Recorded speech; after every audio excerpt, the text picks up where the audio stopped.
We often use madness as a catch-all term to describe those who don't conform to our perceptions of reality, individuals whose fundamental mentality allows them to perceive the world, events, and even people around them in ways utterly alien to us. Admittedly, this is aided by said individuals' antisocial behaviours. Perhaps their words, from our point of view, make no sense to us whatsoever, nor do their actions. And yet still, to characterise somebody as insane, mad, or indeed mental, is often as hard as it is easy.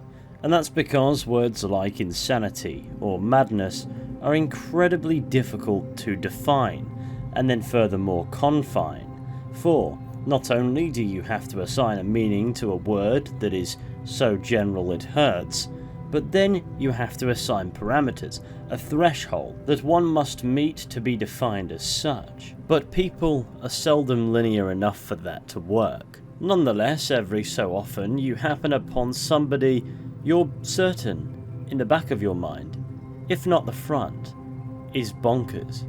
And that's because these general labels are convenient. Their words and their actions, however taboo, become easier to dismiss. It's absolvement from any obligations to accept and even address the problem at hand, and, on occasion, the consequences of inaction, or indeed the wrong action, can be quite catastrophic. Anyway, I doubt it's escaped your notice that pertains to the subject of today's video. A character so deranged, so blinkered, so completely and utterly unhinged that he might have just been right all along. For in the Elder Scrolls V Skyrim, chances are good you've happened upon a fellow named Cicero, a rather unique character with the outward appearance of a harmless jester, and for many who simply pass him, that's all he'll ever be. But lasting encounters with this man are no laughing matter, for, as we're about to explore, he's about as twisted as they come, and if he's not, well, let's just say the results are akin to that of an Uno reverse card. So join me as we explore the mad mind of Cicero.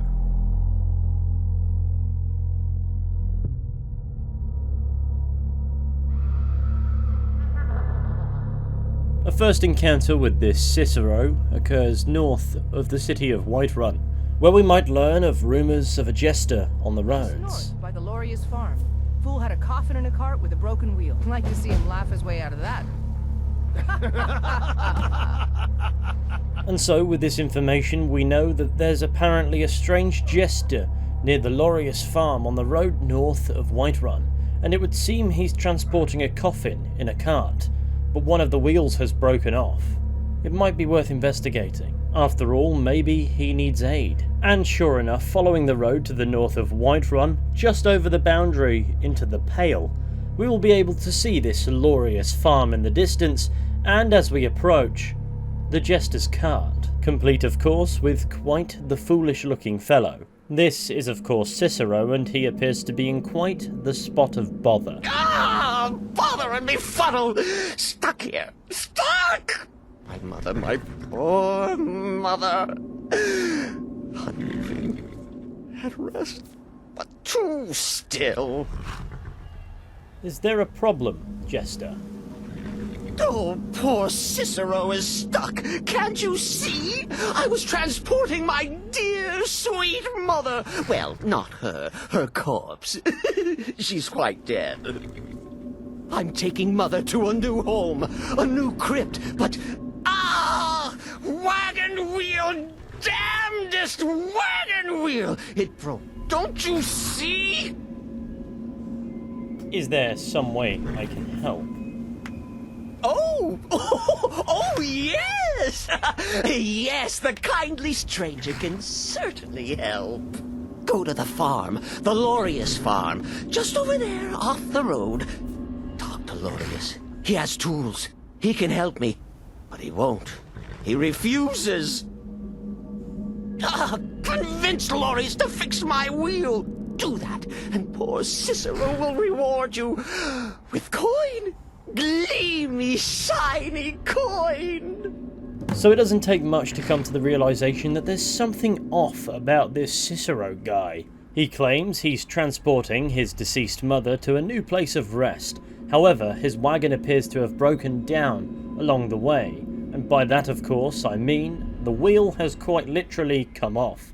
Worse yet, the nearby farmer, who's certain to have the tools to repair it, refuses to help. Why? The farmer is at his farm. Where else would he be? Lorius is his name. Talk to him. Convince him to help poor Cicero. So I suppose we need to venture up and have a word. Lorius's farm has 2 inhabitants.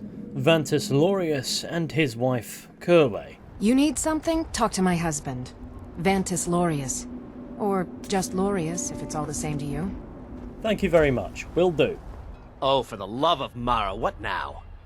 That little man really needs your help. With his wagon. That Cicero feller? Huh, tell me something I don't know. Crazy fool's already asked me about 5 times. Seems he's not satisfied with my answer. Why can't he just leave us alone? What's the problem? I'm sure he'll pay you. Pay me? You think this is about money? Have you seen the man? He's completely out of his head. A jester here in Skyrim? Ain't been a merry man in these parts for 100 years. And he's transporting some giant box. Says it's a coffin, and he's going to bury his mother. Mother, my eye. Could have anything in there. War contraband, weapons, skooma? Ain't no way I'm getting involved in any of that. In Lorius's defense, he does have a point. This Cicero fellow is unusual. Not only is his aesthetic strange, being that of a jester, his story is also peculiar. It's hard to shake the feeling that there is more to this little man than he's letting on. So with that in mind, Lorius, you have a point. What can I do to help? Well, there is something. There's a guard patrols the road that crazy jester is on. He passes by pretty often. You could report the fool. You know, say he's done something against the law. That will at least get rid of him for me. What do you say? Doesn't sound awfully kind, but you know what? I'll do it. I'll report Cicero to the guard. Ha! Wonderful! Like I said, the guard is down by the road. You really can't miss him. You tell him that jester is up to no good and he'll deal with it. Then come back here and I'll toss a few coins your way, yeah? Now obviously, the decent thing to do would be to convince Lorius to aid Cicero. However, the outcome of that is far less interesting. What Lorius wants us to do, however, is quite odd. He wants us to falsely accuse Cicero of committing a crime that, to our knowledge, he did not commit. Which is especially interesting if you remember his rationale for not aiding Cicero being that he could be up to no good. So he wants to absolve himself of the possibility of being implicated in criminal activity by instead instigating it. Oh, long, stupid farmer and his stupid tools, why won't he help us? So let's go and have a chat with this guard. You need something? I'd like to report a crime. Would you now? Well, spit it out. What's the matter? It's that odd jester Cicero, the one with the wagon. What about him? He attacked a traveller on the road. I saw it. What? An assault on my watch. By the gods, he'll not get away with this. My thanks for bringing this to my attention, citizen. Don't worry, I'll take care of it. Now, all that remains is to watch Cicero face a justice we're not entirely certain he deserves. You there, fool! Hold fast. You've been accused of a crime against the laws of this land. What say you in your defense? What? A crime? Me? Preposterous! Poor Cicero is just standing here. Cicero loves order. Oh yes, he would never disrespect the law. You look like a crazy man to me. And what's in that coffin, huh? Maybe some time in a cell will help loosen that lying tongue. Damn that Lorius. Oh, how he will pay for this treachery. You just keep quiet and stay where you are. As soon as my relief arrives, we'll all take a nice little trip. On unfair, unjust! Cicero has done nothing wrong. Lorius will pay for his treachery. Oh, how he will pay. And you are no help, not at all! So, as you can see, the fool has taken that quite well. He's vowed to make Lorius pay for his treachery, but that's not our problem, is it? To complete the quest, we must simply return and speak with Vantis Lorius, who'll be chuffed to hear that our conspiracy to unfairly deal with Cicero was a success. Haha! Oh, I knew I had a good feeling about you. Here, my friend. A few septims to show my thanks, huh? And may that twisted little jester rot in a cell for a fortnight. And that's the end of that. In a rather cruel manner, Vantis Lorius is chuffed to bits that we've, instead of simply aiding the Jester on his journey, disposed of him in a rather unkind way. But what does it matter? I'm sure this won't backfire on the farmer and his wife in any way whatsoever. After all, what harm can a vengeful Jester do? Well, to discover what payback Cicero might have planned, we need to return here after a few days. Cicero and his carriage will be nowhere to be seen, however the pale guard that patrols this road will warn us not to go up to the farm. You don't want to go up to that farmhouse, citizen. It is a terrible sight. The farmer and his wife slaughtered in the night. So many knife wounds. It appears Vantis Lorius and his wife have been murdered brutally, and upon gaining access to the house, we're met with their bodies. There's only one suspect for this double murder, thanks to the fact that, should you choose to convince Vantis Lorius to help poor Cicero, this will not occur.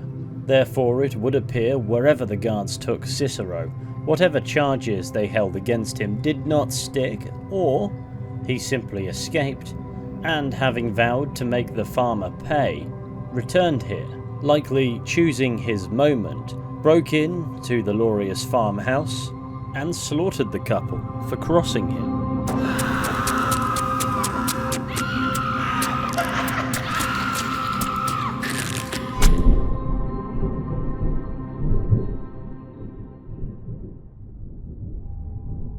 This grisly discovery confirms that Cicero was not just a hapless fool after all, vindicating Lorius in a way, albeit at the expense of he and his wife's oxygen privileges, as most unfortunately it would appear Cicero is a murderous maniac, and perhaps the stubborn farmer would have been better served fixing his wheel and sending him on his way to become somebody else's problem. Nevertheless, the couple's passing allows us a glimpse into the kind of killer that Cicero is. According to the guard, there were many stab wounds, and within the Lorius farmhouse we can find plenty of gold laying around the place. Cicero didn't take a thing.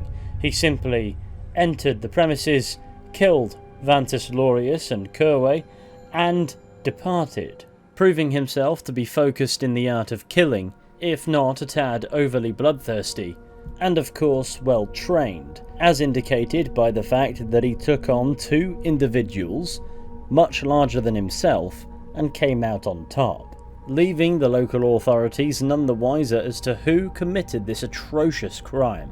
As for where Cicero is at the point of our discovery of the fate of the Lorius family, no idea. He's simply vanished, unable to be located anywhere, which is somewhat peculiar. How hard can it be to track down a jester who hardly blends in with a crowd, carting around a coffin on the roads of Skyrim? I presume somehow he's managed to continue his journey, but for now the question is, to where? And if you're on a first playthrough, you may very well be forgiven for believing that we'll never find out nor see this madman again. However, Cicero's maddening story is only just beginning, and to set the rest of it in motion we need to head to Windhelm to the Aretino residence in order to begin the Dark Brotherhood questline. And once we've found ourselves inducted into the infamous Assassin Guild, following the completion of at least one minor contract, a familiar face will rock up within the Falkreath Hold Sanctuary that admittedly explains a right awful lot. But the Night Mother is mother to all. It is her voice we follow, her will. Would you dare risk disobedience? And surely punishment? Keep talking, little man, and we'll see who gets punished. Oh, be quiet, you great lumbering lapdog. The man has had a long journey. You can at least be civil. Mr. Cicero, I, for one, am delighted you and the Night Mother have arrived. Your presence here signals a welcome return to tradition. Oh, what a kind and wise wizard you are! Sure to earn Our Lady's favor. You and the Night Mother are of course welcome here, Cicero. And you will be afforded the respect deserving of your position as keeper. Understood, husband? Her. Oh, yes, yes, yes! Thank you, thank you, thank you! But make no mistake. I am the leader of this sanctuary. My word is law. Are we clear on that point? Oh, yes, mistress! Perfectly! You're the boss! What we discover is Cicero is a member of the Dark Brotherhood, and the deceased mother he was transporting at the roadside was the Night Mother herself, the Dark Brotherhood's unholy matron, and for lack of a better term, spiritual leader of sorts. This would make Cicero the Keeper, which is an incredibly important role within the organisation. Anyway, I'm sure he won't remember us, so let's say hello. Wait! Oh, wait! I know you. Yes, yes! From the road, Cicero never forgets a face. You're the man with the wagon, transporting his mother. I am! But not just my mother, our mother, The Night Mother. Oh, yes. Oh, but you didn't help poor Cicero. You helped the stupid farmer, stupid Lorius. Oh, the guard said cruel things about us, untrue things. But He said I attacked someone on the road, but it never happened. Never! Sweet mother and I were just waiting. My knife was sheathed! Someone lied! Someone told the guard poor Cicero did something he did not. We were detained, delayed. The Night Mother kept from her new home. But you wouldn't know anything about that, would you? No, of course not. Because then Cicero would get angry. And that would be ugly. Now Lorius has learned the meaning of ugly. oh, he most certainly has, Cicero. This confirms what we already knew anyway about Lorius's fate. Cicero was the man behind it. It's clear he's not a man who takes kindly to being crossed, and his rather uneasy introduction to the other members of the Dark Brotherhood would suggest that that might be a recurring problem. You see, as both Keeper and a little bit loopy man, let's face it, Cicero is quite zealous indeed about how the Dark Brotherhood should operate. And he arrives in this last bastion of the Dark Brotherhood, in a place where the traditions of old, the Night Mother, Sithis and so on, no longer guide these assassins the way they once did. After all, they've been without the Night Mother hasn't chosen a listener to hear her voice in a while, meaning that in order to keep operating they've had to find alternative means to uncover those who might wish to seek their services. And that system that has worked under Astrid's leadership results in a brotherhood that from Cicero's perspective has forsaken the Night Mother. And if you mooch around the sanctuary asking for people's opinions on Cicero and the Night Mother's arrival, you're met with a tapestry of perspectives. I don't like mimes, minstrels, thespians, acrobats, jugglers, troubadours, or tumblers. Flutists give me a headache. I particularly hate jesters. As a rule, I'm also not crazy about the corpses of old women. For the Night Mother, I'll make an exception. But Astrid is the only mistress I serve. Truthfully, I'm not entirely sure. It's not that I don't have the utmost respect for Sithis and the Night Mother and the ancient ways. I do. But I've never been much for religion. I kill because it's what I've been trained to do. It's all I know. So long as Astrid is happy, I'm happy. Without the Night Mother, there is no Dark Brotherhood. The matron deserves our unwavering support and respect.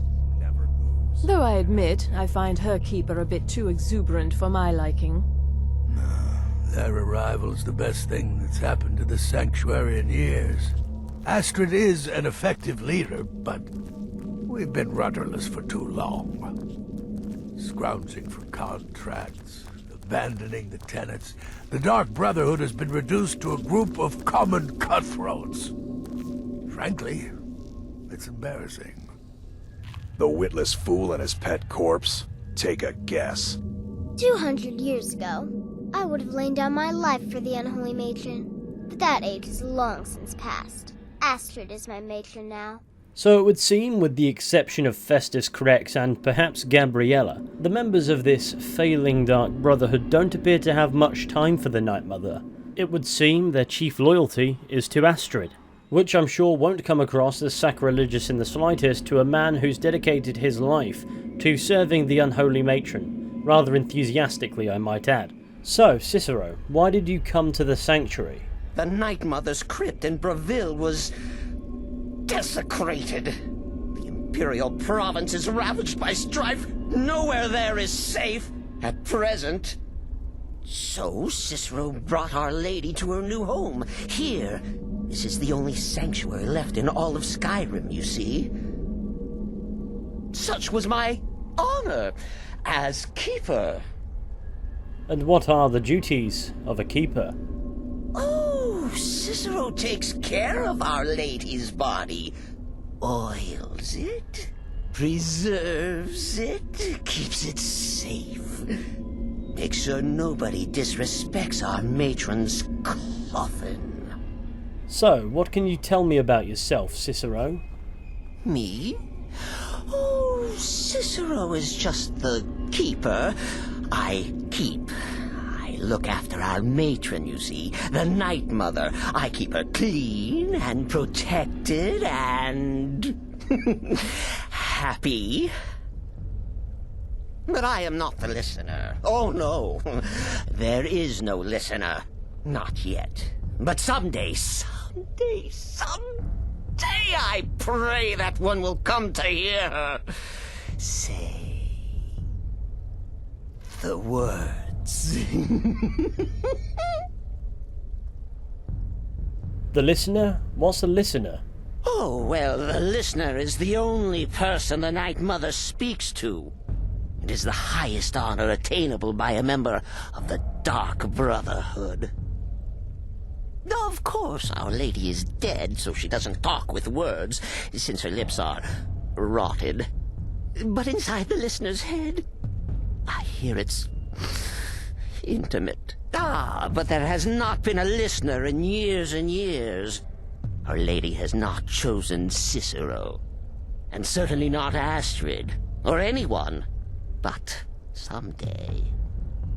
So Cicero's entire life is dedicated to the Night Mother, and though it seems he'd hoped to be the next listener, he hopes above all else the Night Mother chooses somebody eventually, and now he's entering territory where the Night Mother should be sacred, a Dark Brotherhood sanctuary, and most present, including the sanctuary's leader Astrid, appear to be entirely indifferent, and he's viewed as a muttering fool with a pet corpse. So you get the feeling that likely won't end well. Anyway, in order to find out more about the Jester, we simply need to progress with the Dark Brotherhood questline and embark on our first primary contract to assassinate a bandit named Elaine Dufont. And it's upon our return to the Sanctuary that Astrid will express her concerns regarding the Night Mother's disturbed keeper. I need your assistance with a matter of a more personal nature. Is something wrong? It's Cicero. Ever since he arrived, his behavior's been... well, erratic would be an understatement. I do believe he is truly mad, but it's worse than that. He's taken to locking himself in the Night Mother's chamber and talking to someone in hushed but frantic tones. Who is he speaking with? What are they planning? I fear treachery. Astrid, you're being a bit paranoid. Maybe so, but healthy paranoia has saved this sanctuary before, and my gut's telling me that demented little fool is up to something. So what do you want me to do? Dear brother, I need you to steal into that chamber and eavesdrop on their meeting. It'll be no use clinging to the shadows. They'll see you for sure. No, you need a hiding place. Somewhere they'd never think to look. Like inside the Night Mother's coffin. That seems a tad disrespectful, don't you think? Be that as it may, we have no other choice. You need to remain unseen. Now go, before they meet, and report back to me with whatever you learn. So Astrid seems to suspect that Cicero is conspiring with somebody here in the sanctuary, and tasks us with hiding within the Night Mother's coffin to eavesdrop on their conversation. This is going to end well.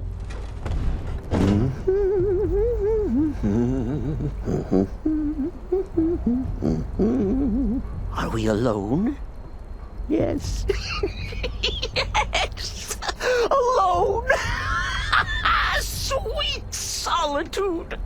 No one will hear us, disturb us. Everything is going according to plan. The others, I've spoken to them, and they're coming around, I know it. The wizard Festus Crex, perhaps even the Argonian, and the Unchild. What about you?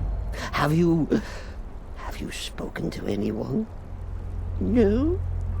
No, of course not. I do the talking, the stalking, the seeing, and the saying. And what do you do? Nothing! Not that I'm angry. No, never. Cicero understands. Cicero always understands. And obeys. You will talk when you're ready, won't you? Won't you? Sweet Night Mother. Poor Cicero, dear Cicero, such a humble servant, but he will never hear my voice, for he is not the listener. Oh, but how can I defend you? How can I exert your will if you will not speak to anyone? Oh, but I will speak. I will speak to you, for you are the one. So we discover that Cicero isn't conspiring with anyone in particular, he's speaking with the Night Mother. It appears he's going through some bargaining process with her, and expressing his frustrations that she won't choose a listener. However, since we're in the coffin with the Night Mother, she has in fact chosen us to hear her voice. As far as we're concerned at this point, though he's a little odd, his objective seems to be to find the listener, which would suggest he isn't, after all, looking to undermine Astrid's authority. Or perhaps he is, but it's hard to define it as such when you don't recognise the authority in the first place. It would seem his objective therefore is to restore tradition to the Dark Brotherhood, and thanks to us being hidden in the coffin getting a tad too cosy with the corpse, unbeknownst to Cicero for the next give or take 10 seconds, his plan isn't going anywhere near as unsuccessfully as he thinks it is.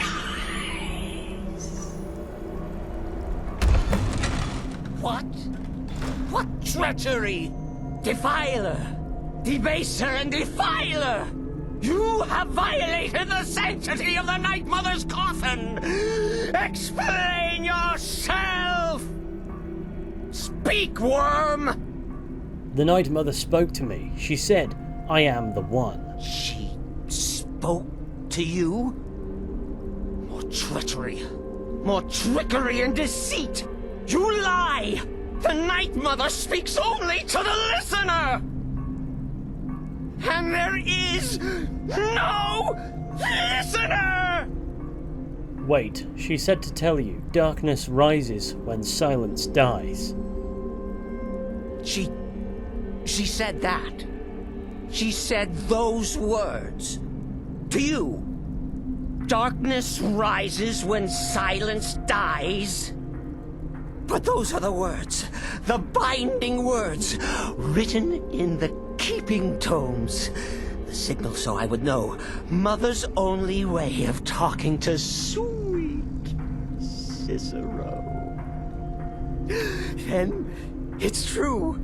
She's back. Our lady is back.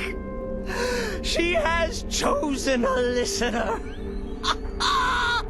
She has chosen you. All hail the listener. By Sithis, this ends now. Back away, fool. Whatever you've been planning is over. Are you all right? I heard the commotion. Who was Cicero talking to? Where's the accomplice? Reveal yourself, traitor! I spoke only to the Night Mother. I spoke to the Night Mother, but she didn't speak to me. Oh, no! She spoke only to him, to the listener. What? The listener? What are you going on about? What is this lunacy? It's true! It's true! The Night Mother has spoken. The silence has been broken. The listener has been chosen. And this begins the focus of the Dark Brotherhood questline. You see, up until this point, this feared organisation has become little more than a band of cutthroats without the Night Mother's guidance, and contracts have become far less interesting, if not indeed far less world-shifting. But now, with the Night Mother once again communicating through a listener, us, we find something much more substantial than killing random people, as we're tasked with assassinating the Emperor of Tamriel, Titus Mede II himself, which you'd think would demonstrate just how integral the Night Mother is to the Dark Brotherhood's entire operation. But it's a contract the Sanctuary's leader, Astrid, is reluctant to even hear out, much less accept, likely because the mere existence of a listener threatens her leadership. But this isn't a video about the overarching Dark Brotherhood main quest line, nor is it a video about Astrid's insecurities directly speaking. So let's turn our focus to investigating Cicero a tad further for the time being. It is important to note that as wacky as he may be, he's the guy you go to if you're seeking knowledge on the religion of the Dark Brotherhood, as it seems, aside from Festus Crex, he's the only one who cares to know it. On top of that, Cicero, of course, likes to talk. As deep-fat-fried as his mind may indeed be, it's clear he's the most immersed character in the way of life of the Dark Brotherhood itself. And as we're about to learn, he wasn't always as scattered and frantic as the man we see before us today. Placed around his dank room in the Falkreath Sanctuary, we can find not one, but 4 of Cicero's journals, and these insights into the life of the Jester are frankly invaluable, documenting his descent from an ordinary dedicated member of the Dark Brotherhood into this disturbed funny man persona. So brace yourself, what's sure to be an awful lot of reading. 18th of Evening Star, 4E186. As I begin this new phase of my life, I have decided to finally keep a journal. So much has happened to me thus far, both within the Brotherhood and without. When I think there is no record of what has transpired, it almost seems an affront to Sithis himself. So I am determined to make amends. Yes, the Dark Brotherhood has its own scribes and chroniclers, but it is their solemn task to record those events deemed important to the organisation as a whole. Let this volume serve as a personal record of one man, a lowly assassin who has pledged his blade and his life for the Dark Brotherhood. 23rd of Evening Star, 4E186. I have arrived safely in the Showdown Sanctuary and have been greeted warmly by Rasha and the others. Indeed, the level of support and acceptance shown by my new family is rather overwhelming. For this sanctuary knows suffering, no sorrow, for the ghosts of purification still haunt its halls. So who better to understand the plight of a brother who has lost home and heart? Who better to comfort one whose sanctuary is no more? The Bruma Sanctuary may be gone, but my dearest brothers and sisters will live forever in my dreams, just as their souls live forever by the Dread Father's side. First of Rain's Hand, 4E187. Completed the Baroness contract. She died well. Her handmaiden less so. 12th of Rain's Hand, 4E187. Showdown suits me. With the destruction or abandonment of the other sanctuaries, our contracts are plentiful, as are our bonuses. Still, we seem to be losing our footholds throughout Tamriel at an alarming rate. There are rumours that the Black Hand is split on our continued direction. Some favour expansion, the others consolidation. My personal feeling is that the Dark Brotherhood needs to, at the very least, maintain the illusion of being everywhere at once. It has become exceedingly difficult to fulfill or even establish contracts in provinces where we no longer have a physical presence like Hammerfell. The more we ignore Tamriel, the more people lose faith in the Dark Brotherhood, our power, our services, our dedication to the Void. 27th of Rain's Hand, 4E187. The listener, Alyssane Dupre, has been visiting with us for several days, down from her private residence in Bravil.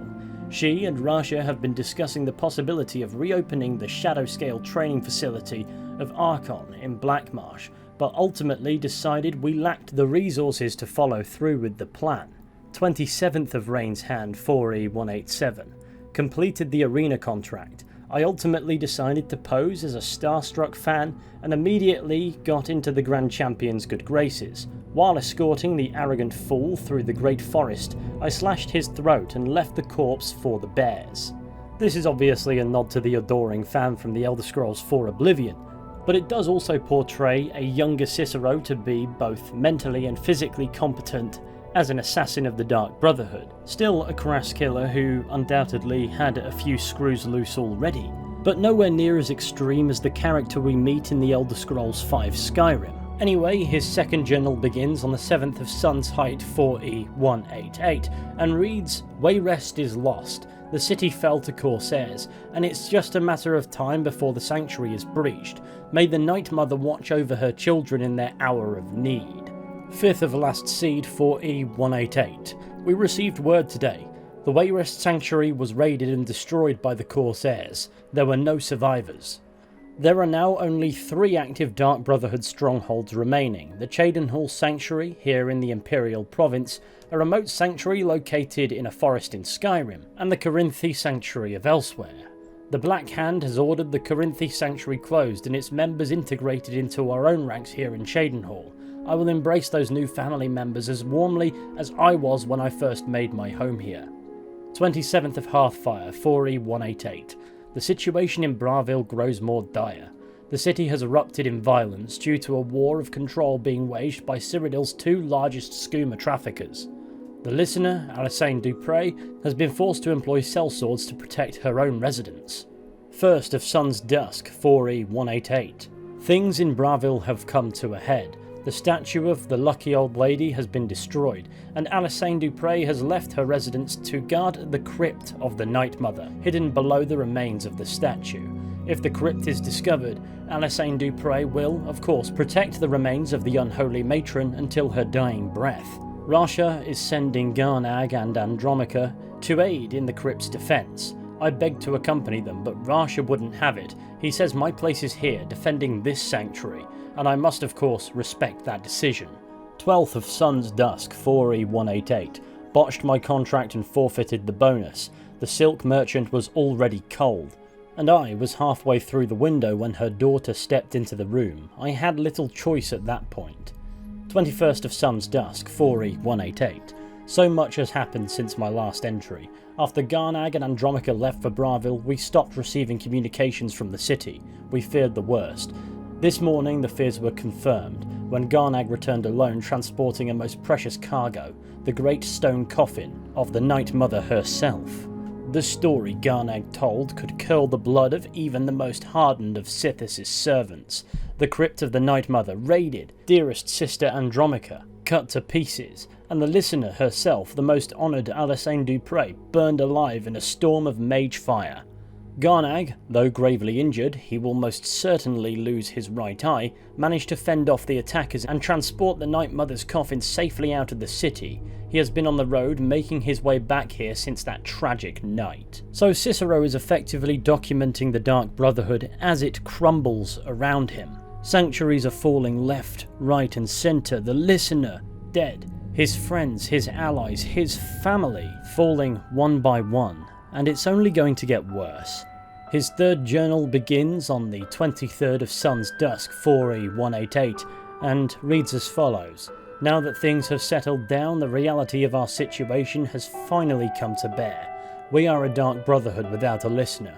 With no listener, the Black Sacrament will go unheard. Surely the Night Mother will speak to someone soon, thus choosing a new listener to take Alyssane Dupre's place. Until that happens though, we must take to the streets. We must hear the pleas of the desperate and vengeful. The people of Tamriel must never know that their prayers to the Night Mother are going unheeded. 24th of Morning Star, 4E189. It is a new year, and 2 months since the Night Mother first arrived here at the Showdown Sanctuary, and still the unholy matron has not seen fit to speak to any one of us. And so Russia has decided to revive an ancient Dark Brotherhood tradition, the appointing of a keeper, a guardian whose sole duty is the safeguarding of the Night Mother's remains. The remaining members of the Black Hand will make their decision tomorrow. 25th of Morning Star, 4E189. I have been chosen by some incomprehensible twist of fate. The Black Hand has named me the Night Mother's keeper. In all honesty, I am both incredibly honoured and deeply saddened. This means the end of my contracts. I'll be lucky to lift the blade again. Thankfully, Russia has promised me one final contract before I accept my new duties. 30th of Morning Star, 4E189. The Jester lies dead. My final contract has been completed. Oh, how he laughed and laughed until he didn't.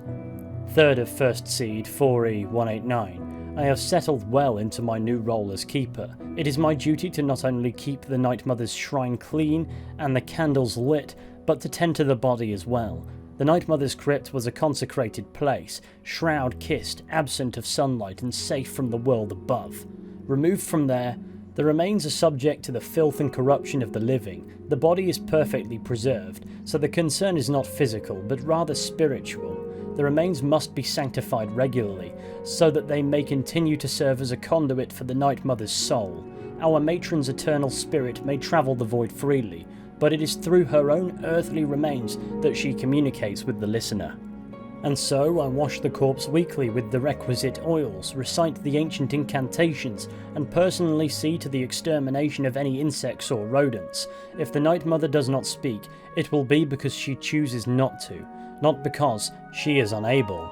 This is my responsibility. This is my vow. 12th of mid-year, 4E189. Months and months and months and no listener. Why won't the Night Mother speak to me? I am worthy as keeper, but not as a listener. I protect Our Lady, keep her sanctified, but still she will not grace me with her voice. 4th of Sun's Height, 4E189. So long since I worked my blade, so long since I saved a soul, but I am now keeper, no longer a taker. I think back fondly on my hours with the Jester, his laughter, his screams, his pitiful cries, and then, as the end drew near, his laughter once more, merry in death as well as life. I was honoured to know him. So we're starting to see where this Jester persona has come from. His final contract upon his acceptance of the role of keeper was to assassinate a Jester who, in his final moments, simply laughed, leaving a lasting impact on Cicero, and it appears that encounter was formative towards his current identity. After all, there's no Dark Brotherhood rule that would mandate the Keeper of the Night Mother needs to dress up like a clown. That rather disturbing last kill, combined with frustrations that the Night Mother won't choose a new listener, and of course frustrations that he can no longer kill again, and undoubtedly the trauma that stems from the Dark Brotherhood that is his life crumbling around him, is sure to be warping Cicero from a mild-mannered, rather run-of-the-mill Dark Brother into a much more erratic, arguably insane individual. And in his 4th journal, we see that happen. 1st of Hearthfire, 4E189. Showdown has erupted into violence and chaos like so many other cities before it. The sanctuary has remained unbreached, but for how long? Our members are few, and with no speaker, the contracts have dwindled almost to nothingness. Russia's hold on the sanctuary is slipping. 26th of Frostfall, 4E189. Silence. Deafening silence. In my head, in my head, in my head. It is the silence of death, the silence of the void, seeping into me through the mother. The silence is hatred, the silence is rage, the silence is love. 4th of Evening Star 4E189. Today Rasha declared himself listener, claiming the Night Mother spoke to him at last, but when questioned he could not name the binding words. Liar, deceiver, his charade must not stand. 5th of Evening Star 4E189. Rasha is dead. As commanded by the silence, so did I obey. I did not wield the knife, oh no, but dipped the honey softly sweet into Garnag's eager ear. He is a good brother, a loyal brother to both Cicero and our matron.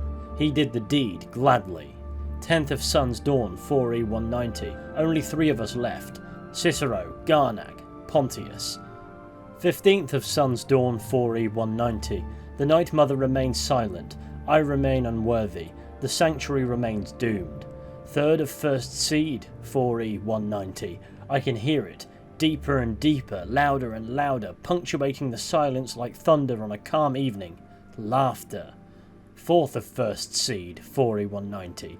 Laughing, laughing, laughing, laughing. It is the Jester, a voice from the void. To cheer poor Cicero. I accept your gift, dearest Night Mother. Thank you for my laughter. Thank you for my friend. 16th of Rain's Hand 4E191. Pontius is dead. A Dark Brotherhood assassin was killed by a common bandit while walking the streets of Showdown. How can something so sad be so funny?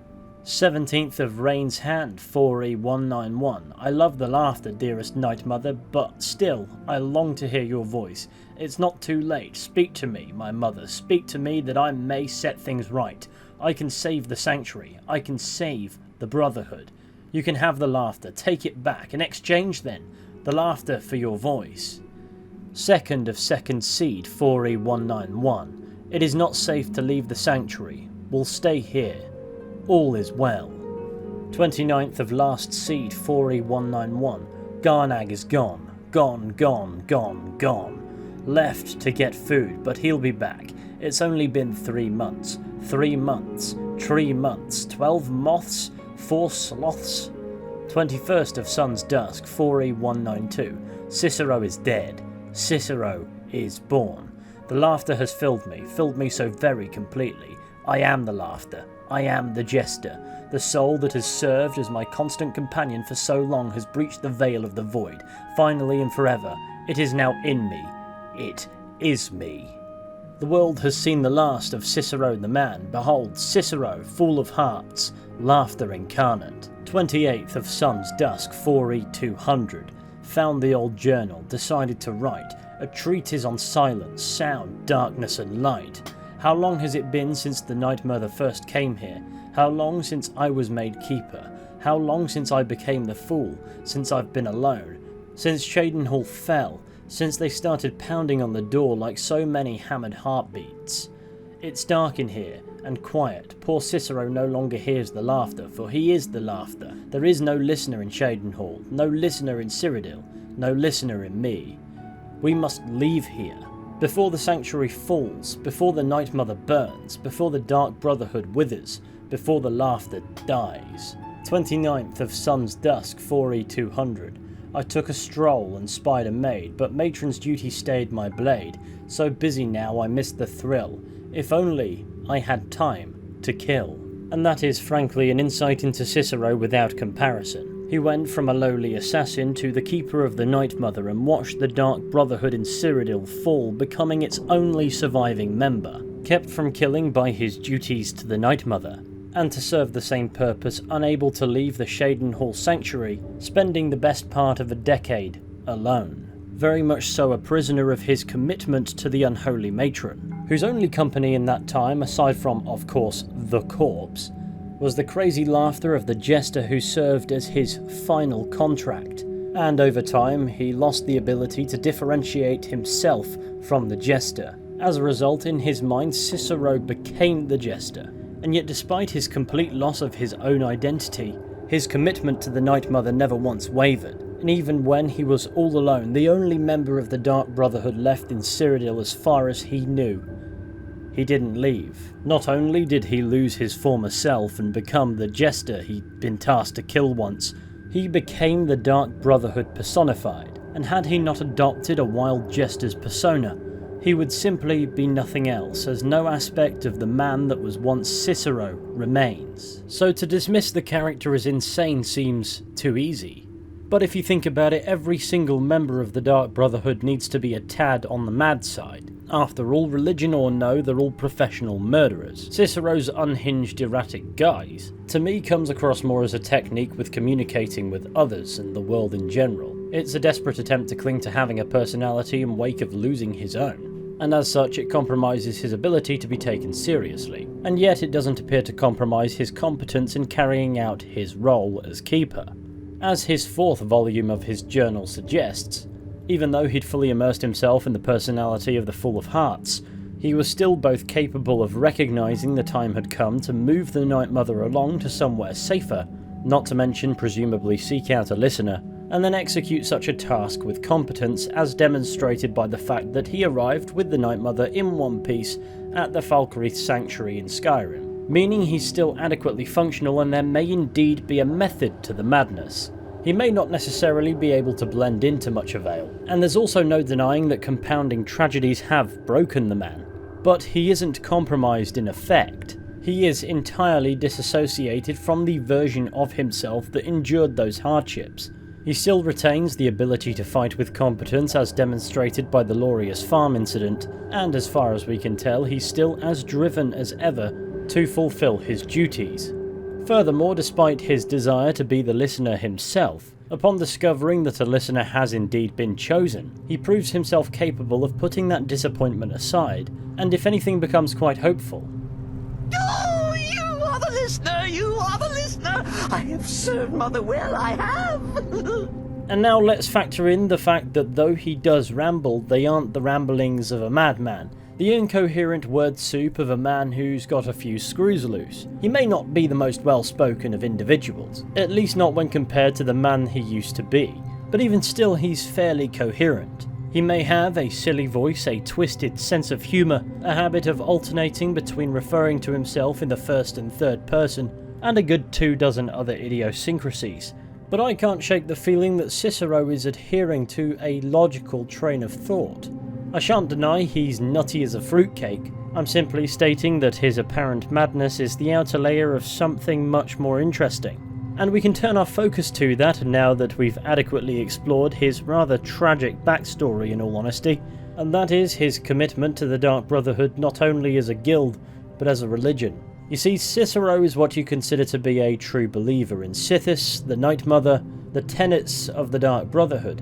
As for the rest of the Dark Brotherhood 200 years deep into the 4th era, well, the Falkreath Hold Sanctuary is the only sanctuary left, and these are a right secular lot. They don't really appear to have much time for Cicero, nor the Night Mother, and aside from Festus Crex, their chief loyalty is to Astrid, who immediately pulls the rug from under us upon becoming the listener, in order to make sure we know she's still in charge. Listen, I don't know what's going on here, but you take your orders from me.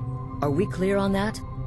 The Night Mother may have spoken to you, but I am still the leader of this family.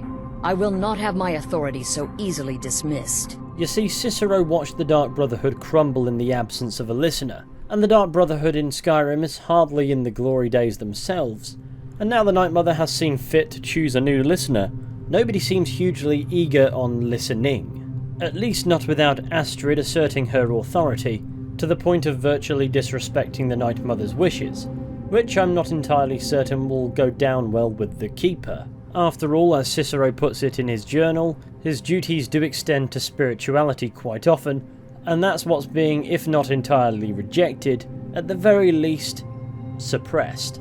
Which makes Cicero an effective time bomb because nobody's going to listen to the warnings of a man with the appearance of an eccentric fool, and that will inevitably force Cicero to do something drastic, because there's no world in which his grievances with how the current Dark Brotherhood is being operated will be heard any other way. So after a couple of primary contracts, first to assassinate the Emperor's cousin Vittoria Vici, I'm not entirely sure what Vizara's doing killing people out in the open. I managed to remain undetected for crying out loud, and then assassinate a rather integral figure of the Penitus Oculatus, Gaius Maro, planting incriminating evidence on his body. Upon our return to the Sanctuary, we're met with news that the Cicero situation has taken a turn.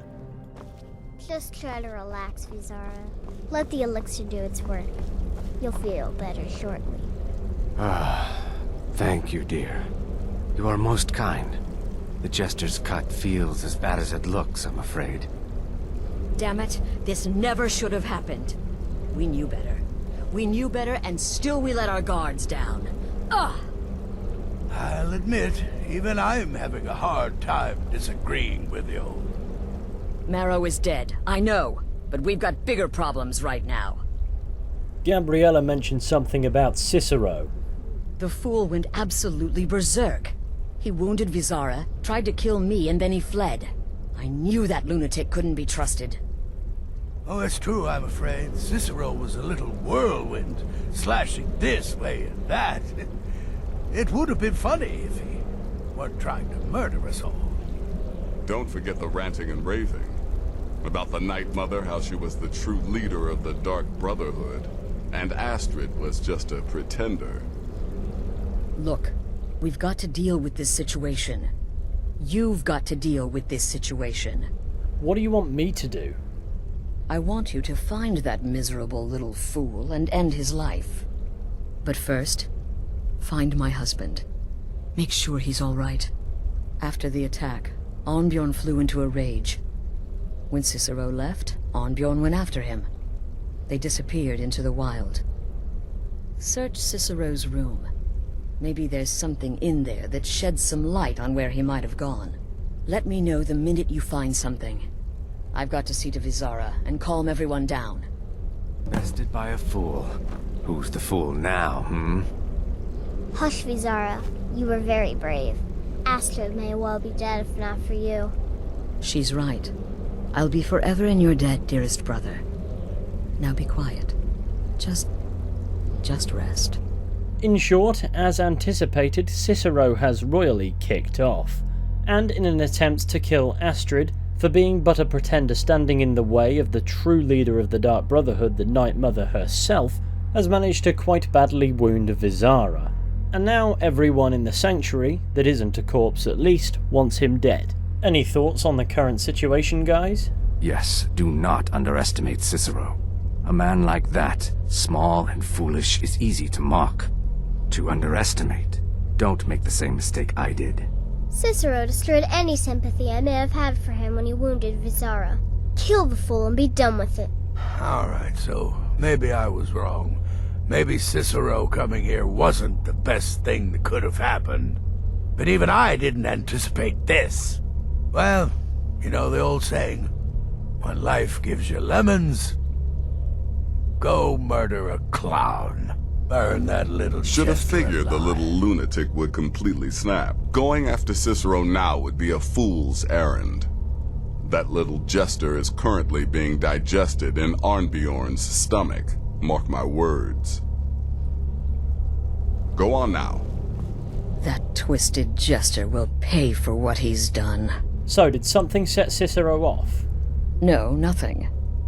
At least, nothing I'm aware of. Well, if I'm being honest, I haven't exactly been discreet lately in expressing my frustration with this whole situation. Obeying the Night Mother, you being the listener, it's ridiculous. No offense. Cicero may have overheard me talking to one of the others about the Night Mother. It's possible I was not entirely respectful. But to go this far, to attempt to murder the leader of a sanctuary, Cicero must pay with his life. There is no other option. Are you sure there isn't a way to work this out? Look, the Dark Brotherhood is a family. This sanctuary is a family. And we've always welcomed those shunned by society. Werewolves, wizards, eternal 10-year-old vampires. What does it matter? In truth, I've rarely met a lunatic I haven't liked. Cicero's problem isn't his madness. It's an adherence to an ancient, outmoded way of life. The Night Mother's ways simply are not our ways. He just couldn't accept that. And now he'll have to pay the price. Before we get bogged down with the difference in opinion between Astrid and Cicero, let's head up to his room and see if we can't find anything that will point us in his general direction. And sure enough, we'll find the 5th volume of his journal that wasn't available up until this point. Here's what it has to tell us. 30th of Sun's Dusk, 4E200. I have written the letters, so polite, so official, to Astrid in Skyrim.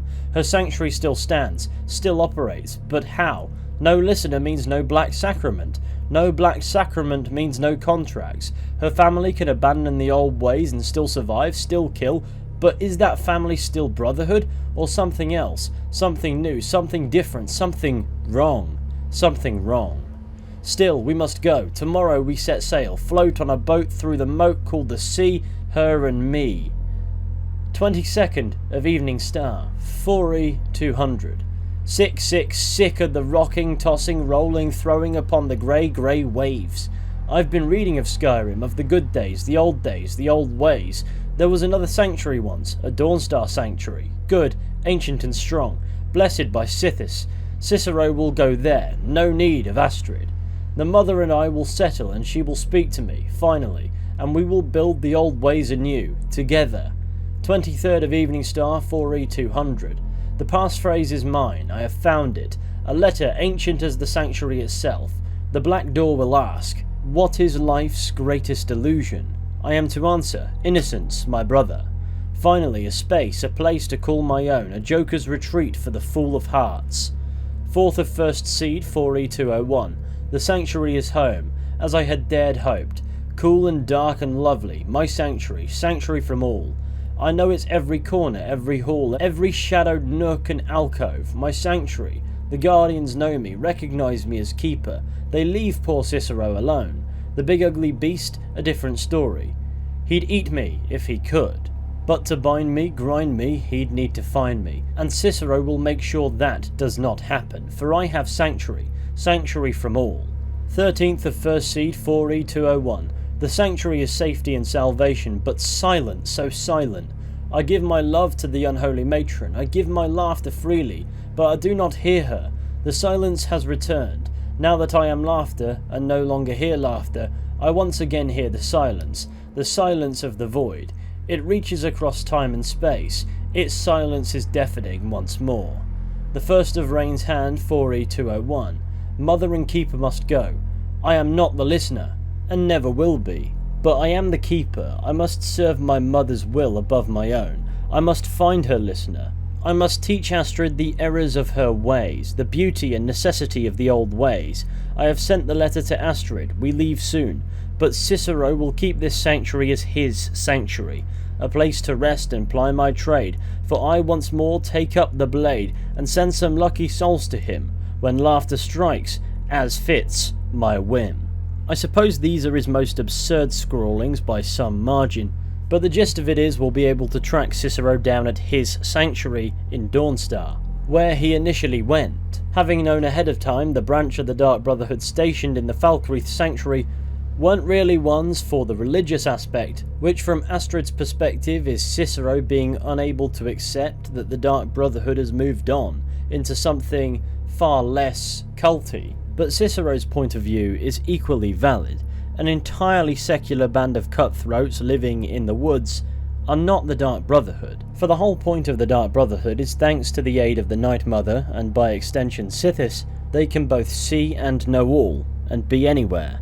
With the aid of a literal deity of sorts, no target is off limits to them, and this is shown when prior to becoming the listener we're sent to assassinate a lowly thief. And then immediately once the Night Mother sees fit to communicate with us, she sends us to a crypt where we meet a man who wants us to assassinate the Emperor of Tamriel. And nothing quite highlights the difference between what the Dark Brotherhood is and what the Dark Brotherhood was quite like that. It's the difference between not having direction and having direction, and Cicero perhaps thought that he could show Astrid the error of the Dark Brotherhood's ways by presenting the Falkreath Sanctuary with the Night Mother in hopes that she might choose a listener. And though Astrid isn't technically in the wrong for not banking on that coming good, when a listener emerges, she's very resistant to the idea. The problem with the Dark Brotherhood under Astrid, shall we say, is that she's very adamant on it effectively not being the Dark Brotherhood. It's the Dark Brotherhood in name, and name only, relying solely on rumours of performances of the Black Sacrament coming down the grapevine, which will undoubtedly down the line result in more and more people realising the Dark Brotherhood is but a shadow of its former self, if it still exists at all. From Cicero's perspective, under Astrid, this family of sorts is doomed, and being the keeper, he cannot stand by and watch it fall, and that responsibility has absolutely nothing to do with his madness.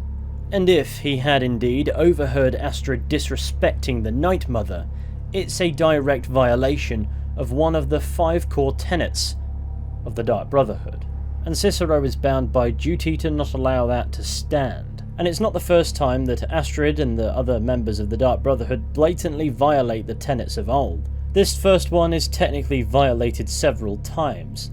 When we first arrive to see Cicero in the Sanctuary, Armbjorn is being rather openly disrespectful about the Night Mother, which is of course dishonouring the Night Mother by default, and Astrid instructs us to hide in the Night Mother's coffin. At that point, she would have no idea that we are secretly the listener, because neither do we. Surf the 99.999 to a factor of God knows how many nines % chance that we weren't the listener cropped up.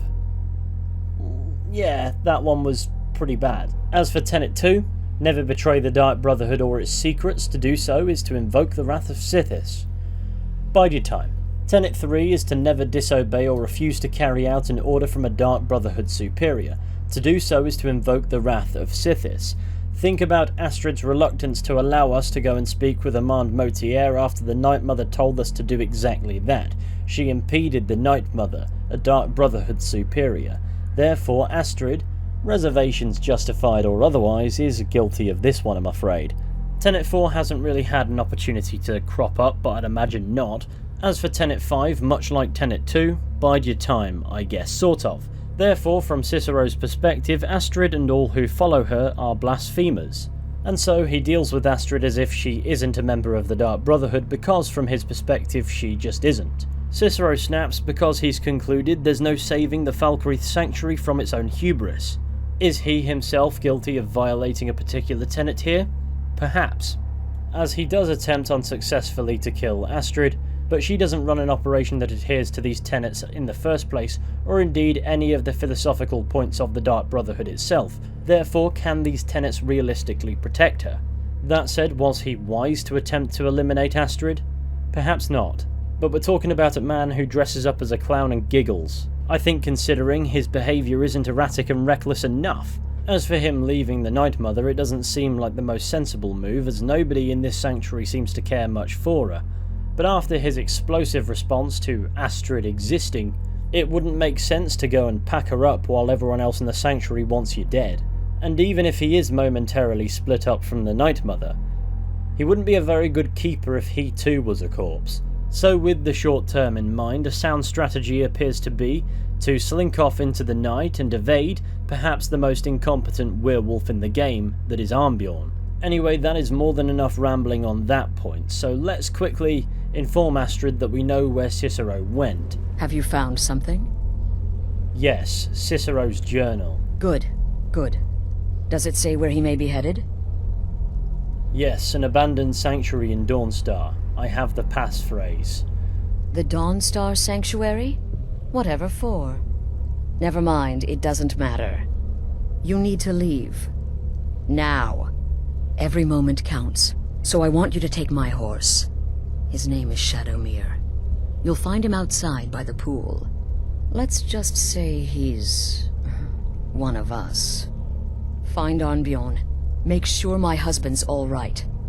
And then send that Jester's twisted little soul to the void, in as many pieces as possible. So what do we know about the Dawnstar Sanctuary? Oh, it's ancient. Apparently one of the first sanctuaries in Skyrim. It hasn't been used by the Brotherhood in close to 100 years. If you say Cicero has gone there, it stands to reason that he's familiar with the place. That means you'll be fighting him on his own ground. Tread carefully. So even in his uniquely frazzled state, Cicero is still smart enough to bring the fight to territory he's most familiar with, and that affords him quite the tactical advantage. Perhaps his objective was to draw the fight to the Dawnstar Sanctuary and pick off his Falkreath Dark brethren one by one. And sure enough, in following him to Dawnstar, we not only find the Dawnstar Sanctuary, but also Armbjorn. Yeah, gotta admit that little Jester's good with that butter knife.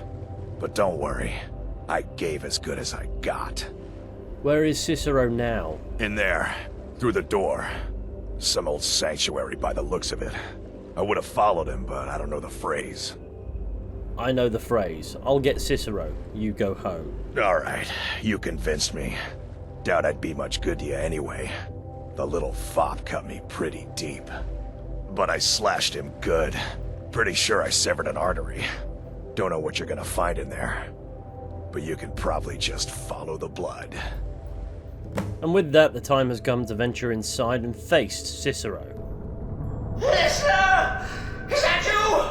Oh, I knew you'd come! Send the best to defeat the best. Astrid knew her stupid wolf couldn't slay Cicero. Within the sanctuary, we encounter the ghosts of former Dark Brotherhood members. This isn't at all what Mother would want. You killed the keeper, I killed the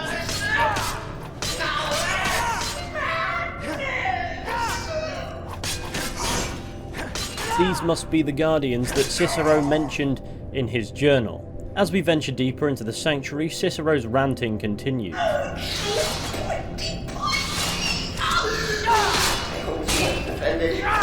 Always stickler for details, get it? Stickler!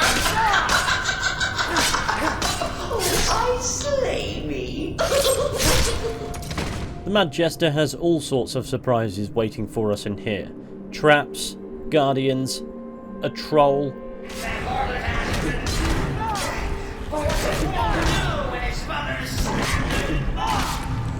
I think it's a fair statement that Cicero is ready for quite the heavy assault down in here. Perhaps enough to neutralise the entire Falkreath Sanctuary, had they chosen to come here in numbers. But unfortunately for Cicero, Astrid sent us.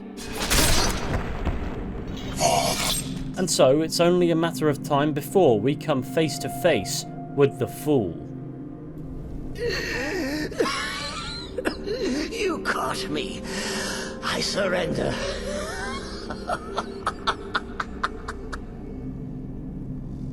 There is only one cure for your madness, Cicero. Me. Oh, I like that. Very good, very good. Creative. But killing me would be a mistake. Oh yes, you would displease our mother. For she's your mother too, isn't she? Listener. Walk away. Let poor Cicero live. Tell the pretender Astrid that you did the job. Stabbed, strangled, drowned poor Cicero. What the little-bitty lie. And now we're faced with a decision to either kill the madman or spare his life. Do what you will. Cicero has no fight left. In the end, Sithis will judge us both. And this is arguably a difficult decision, because on the one hand, ending his life would put the broken man that is Cicero thoroughly out of his misery, but he is asking us to spare him. And most interestingly, by this point we've unlocked a special ability to summon a spectral assassin from the Dark Brotherhood's past. This spectral assassin, to any who played Oblivion, is quite clearly Lucien LeChance. He gives commentary on stuff as and when you summon him, and here he states that though he would not object to being ordered to kill Cicero, that's not what Sithis wants, or some variation of dialogue to that effect, meaning there are forces at play that want Cicero to live. And if you look into why, it's because he's one of the few, if not the only true Dark Brotherhood member left. Bonkers or not, Cicero was only ever trying to do what's right by the Night Mother, to both fulfill and uphold his responsibilities as Keeper.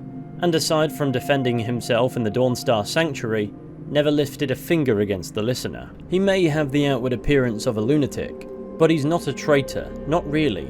He is loyal to the Dark Brotherhood, it's everybody else whose loyalty should be questioned.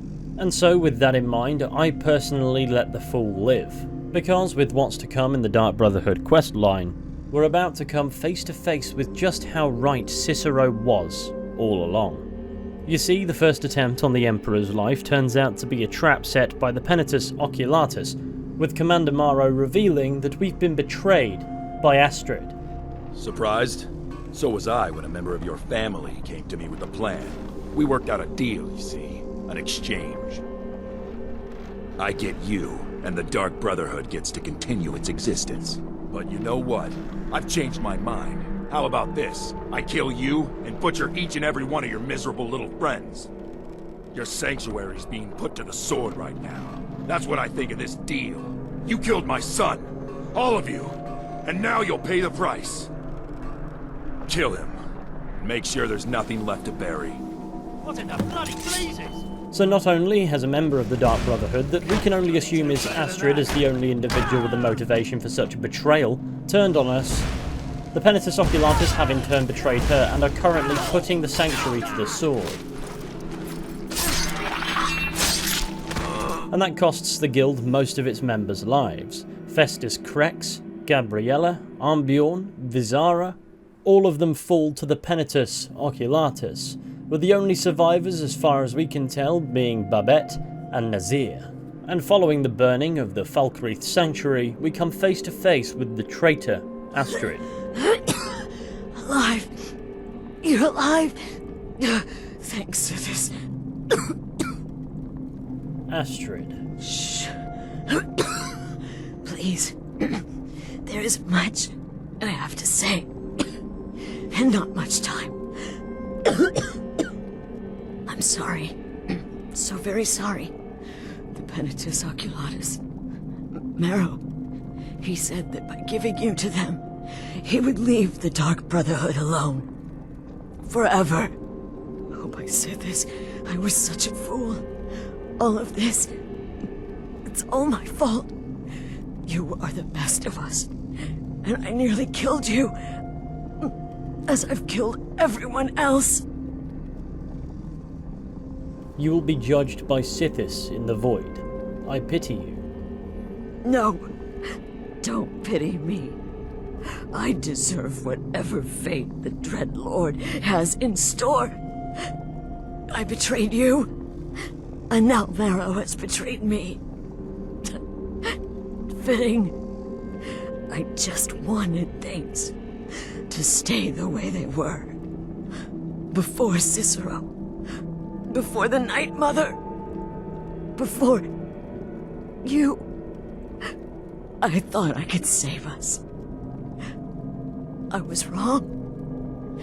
But you're alive. So there's still a chance. A chance to start over. Rebuild. That's why I did this. Don't you see? I prayed to the Night Mother. I am the Black Sacrament. What are you saying? I'm saying you were right. The Night Mother was right. The old ways. They guided the Dark Brotherhood for centuries. I was a fool to oppose them. And to prove my sincerity, I have prayed for a contract. You lead this family now. I give you the Blade of Woe, so that you can see it through. You must kill me.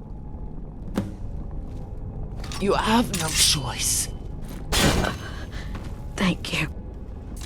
In her final moments, Astrid accepts that the old ways are right. Having performed the Black Sacrament on herself, we send her to the Void, becoming the leader of the Dark Brotherhood. And now all that remains is to see through the assassination of Titus Mede II, which is a bit anticlimactic all things considered, as he just accepts death, and then we turn our focus to rebuilding the Dark Brotherhood, returning the faction to the religious roots that made it so powerful, so feared, and so reputable, with a new home in Dawnstar, And because we didn't kill him, guess who gets to be a part of that family? Listener! Cicero, it's good to see you again. Oh yes, it is Cicero. You were a fool to spare me. What, did you think I would be grateful? Cicero should be listener, not you. Now you will die. Ah! Gotcha! Oh, listener, you should see the look on your face. Oh, Cicero has returned, not to kill the kind listener, but to serve until one of us dies horribly in service to our mother. Best friends forever. In the meantime, I'll make myself at home in the sanctuary. I'm sure Mother needs tending. So as a reward for not ending his arguably miserable existence, Cicero becomes a potential follower. He's more than happy to serve the listener and returns to his duties as keeper, more than happy to serve a Dark Brotherhood that follows the old ways, proving that he was loyal to the Dark Brotherhood all along, committed to upholding the 5 tenets that Astrid didn't care much for until it was far too late to make amends, and of course unwaveringly steadfast in his pledge to the Night Mother. He is no longer the sole embodiment of the Dark Brotherhood, because thanks to his admittedly quite crazy actions, a new chapter has begun for this assassin guild, and maybe, just maybe, it has a future. So in observing Cicero's mind, his insanity, though it certainly is insanity, is not the big thing to take away. It's his commitment, his loyalty to a version of the Dark Brotherhood that in effect no longer exists at the time of his arrival in Skyrim. One that, in effect, he wills back into existence. The tragedy of the sacrifices he had to make, both losing his entire murderous family in Cyrodiil, and losing himself to the prison that was his duties thereafter, pouring every scrap of faith he had into the Night Mother, has resulted in the effective rebirth of the Dark Brotherhood. So what if he's unhinged? He's an assassin. If anything, it helps.